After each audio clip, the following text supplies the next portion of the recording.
ሰላም አለይኩም ወራህመቱላሂ ወበረካቱ። እንዴት ናችሁ ወንድማችሁ? ሰላም ናችሁ ወይ? ሁሉ አማን።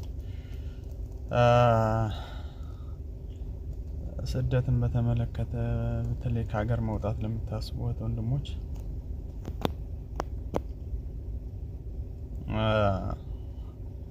መማርን ብቻ ማሰቡ ተገቢ አይደለም።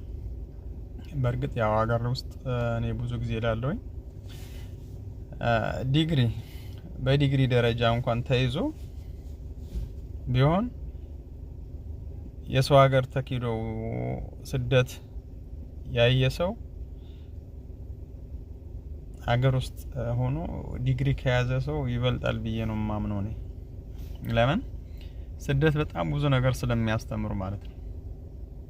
በጣም ብዙ ነገር ነው የሚያስተምረው። የምሬን ነው የምነግራችሁ። ግን እንደዛም ሆኖ እኛ ሀገር ብዙ ጊዜ ልብ የማይባል ነገር አለ። ያኔ ሲወጣ አሁን እንዳልኳችሁ ሙያ ወሳኙ ነገር ነው።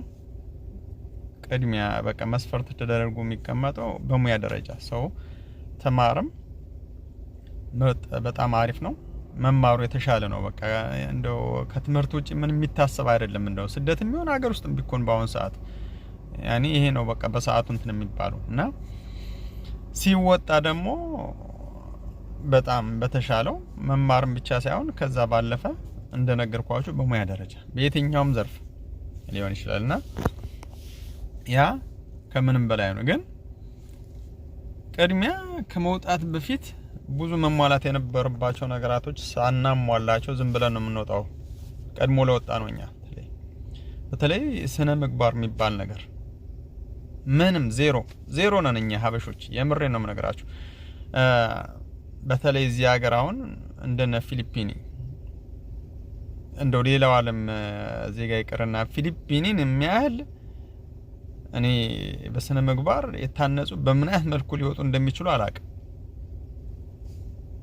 በስራ ቦታቸው ይሁን ከሰው ጋር ባላቸው ግንኙነት ይሁን መንገድ ላይ በሚሄዱት አካሄድ ይሁን በየትኛውም ዘርፍ ብታያቸው